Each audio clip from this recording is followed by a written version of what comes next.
Hi friends, சத்தான ராகி களி ஒரு 10 நிமிஷத்தில் பழைய சாதத்தை வச்சு எப்படி செய்யலான்னு பார்க்கலாம். இது வந்து உடம்புக்கு வந்து ரொம்ப ரொம்ப சத்தானது கூட, ரொம்ப டேஸ்ட்டாகவும் எப்படி செய்யலான்னு பார்க்கலாம். இப்போ நான் ஒரு பாத்திரம் வச்சுருக்கேன். அந்த பாத்திரத்தில் வந்து 1 கப் அளவுக்கு நான் சாதம் சேர்த்துக்கிறேன். நீங்கள் சாதத்தை வந்து ஒரு அரை கப் அளவு கூட சேர்த்துக்கலாம். கம்மியாக சேர்த்திங்கனாலும் டேஸ்ட்டு நல்லா தான் இருக்கும். நான் இப்போ வந்து 1 கப் அளவுக்கு சாதம் சேர்த்துட்டு கையை வச்சு நல்லா மசிச்சு விட்டுக்கலாம். ஏன்னா சாதம் வந்து கொஞ்சம் முழுசாக இருக்கும். அதை லைட்டாக மசிச்சு விட்டோம்னா சீக்கிரம் வந்து தண்ணியில் வந்து வெந்து வந்துடும். அதனால் வந்து நம்ம மசிச்சு விட்டுக்கலாம். இப்போ இதுக்கு அளவான தண்ணி வந்து நம்ம ஊற்றிக்கலாம். இந்த அளவில் தண்ணி ஊற்றும் போது கரெக்டாக இருக்கும், களி கிண்டி இறக்குற வரைக்கும்.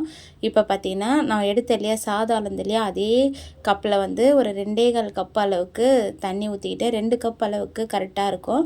நான் ஒரு 1/4 கப் அளவுக்கு தண்ணி எக்ஸ்ட்ரா ஊற்றிருக்கேன். ஏன்னா இந்த சாதம் வந்து கொஞ்சம் குழைவாக வெந்து வந்தால் நல்லாயிருக்கும்.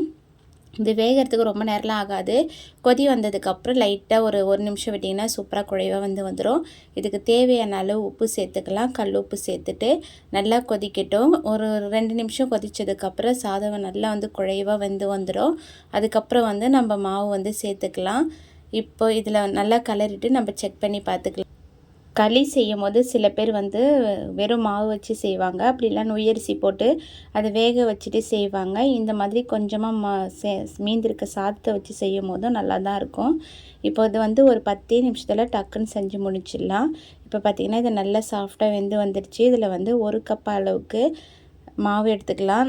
நான் இது வந்து வீட்டில் அரைச்ச மாவில் செஞ்சிங்கன்னா டேஸ்ட்டும் வாசனையும் சூப்பராக இருக்கும். கடையில் வாங்குகிற மாவை விட வீட்லேயே ரெடி பண்ணி வச்சுட்டு செய்யும் போது சூப்பராக இருக்கும். இப்போ கரண்டியை வந்து நடுவில் வச்சுட்டு மாவை இந்த மாதிரி கொட்டலாம். கொட்டிட்டோம்னா நம்ம சுற்றி வந்து தண்ணி வந்து நல்லா வெந்து வரும். ஒரு லைட்டாக வந்து 1 நிமிஷத்துக்கு மூடி வச்சுட்டு திரும்ப ஓப்பன் பண்ணிவிட்டு அந்த கரண்டியை எடுத்துட்டு நடுவில் விட்டிங்கன்னா நடுவில் வர தண்ணியில் வந்து சுற்றி நல்லா வந்து வெந்து வரும். இந்த மாதிரி ஒரு 2 நிமிஷம் விட்டிங்கன்னா போதும். இப்போ பார்த்திங்கன்னா எடுத்துகிட்டு நடுவில் வச்சிட்டோம்னா அந்த நடுவில் கரண்டி வைக்கிறோம் இல்லையா, அதை சுற்றி தண்ணி வந்துடும். அப்போ களி கிண்டும் போது மாவெல்லாம் நல்லா வெந்து வந்துட்டு கட்டிப்படாமல் இருக்கும். இப்போ நீங்கள் ஃப்ளேமை கொஞ்சம் அதிகமாக வச்சுக்கலாம். இப்போ ரொம்ப அதிகமாக இல்லை, மீடியம் ஃப்ளேமில் வச்சுட்டு இந்த மாதிரி சைடில் நல்லா கொதித்து சுற்றி வந்து மாவு வெந்து வந்துடும். இப்போ கரண்டியை மூடி எடுத்துட்டு கரண்டியை வச்சு மசிச்சு விட்டா மாதிரி நல்லா கலரி எடுத்திங்கன்னா கட்டிப்படாது. இப்போ வந்து அடுப்பை வந்து சிம் ஃப்ளேமில் வச்சுக்கோங்க. வச்சுட்டு கரண்டியை வச்சு நல்லா மசிச்சு விட்டுட்டு கலரி எடுத்திங்கன்னா எல்லாம் ஒன்று சேர்ந்து வந்துடும். கட்டி ஆகிடும். உடனே நம்ம இறக்கி சாப்பிடக்கூடாது. மாவு வந்து வேகாது. நம்ம நல்லா கலரிட்டு ஒரு மூடி போட்டு ஒரு 2லேருந்து 3 நிமிஷம் விட்டுடணும். அப்போ தான் வந்து நல்லா மாவு வந்து வெந்து வரும். நான் உங்களுக்கு கலரிட்டு காட்டுறேன் எந்த பதத்தில் இருக்கணும்னு. அதுக்கப்புறம் எப்படி இறக்கணுன்றதையும் நான் காட்டுறேன். இந்த மாதிரி கரண்டியை மசிச்சு நம்ம கலரி எடுத்துக்கலாம். இந்த மாதிரி மரக்கரண்டி இல்லைன்னா மத்தோட அடிப்பகுதி இருக்கு இல்லையா, அதை வச்சுட்டு கூட நம்ம சுற்றி கலரி எடுத்துக்கலாம். கொஞ்சம் கூட கட்டிப்படாது, ஈஸியாக தான் இருக்கும். ஃபஸ்ட்டு கட்டி இருக்க மாதிரி இருக்கும். நம்ம இந்த மாதிரி கரண்டியை வச்சு மசிச்சு நல்லா கலரி விட்டுக்கலாம். இப்போ பார்த்திங்கன்னா வந்து திக்காகிடுச்சு. அதே ஃப்ளேமில் தான் வச்சுருக்கேன்.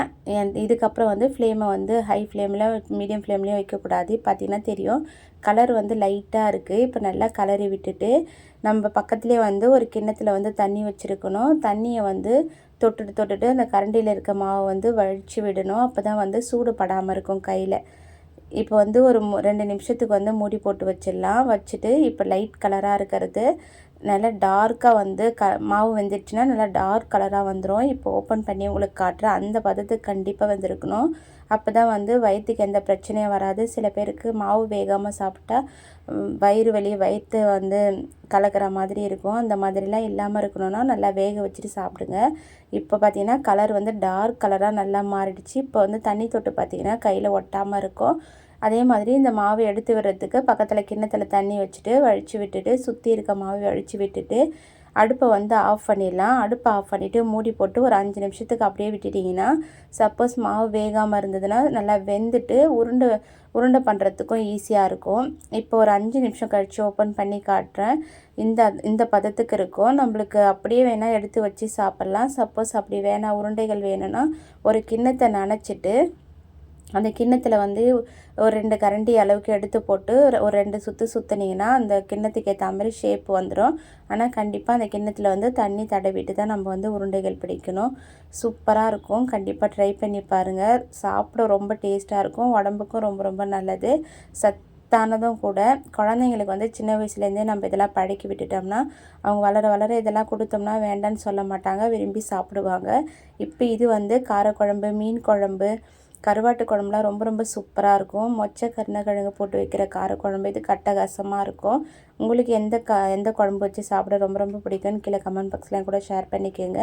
இந்த வீடியோ இதோட முடியுது. பாய் ஃப்ரெண்ட்ஸ், தேங்க்ஸ் ஃபார் வாட்சிங்.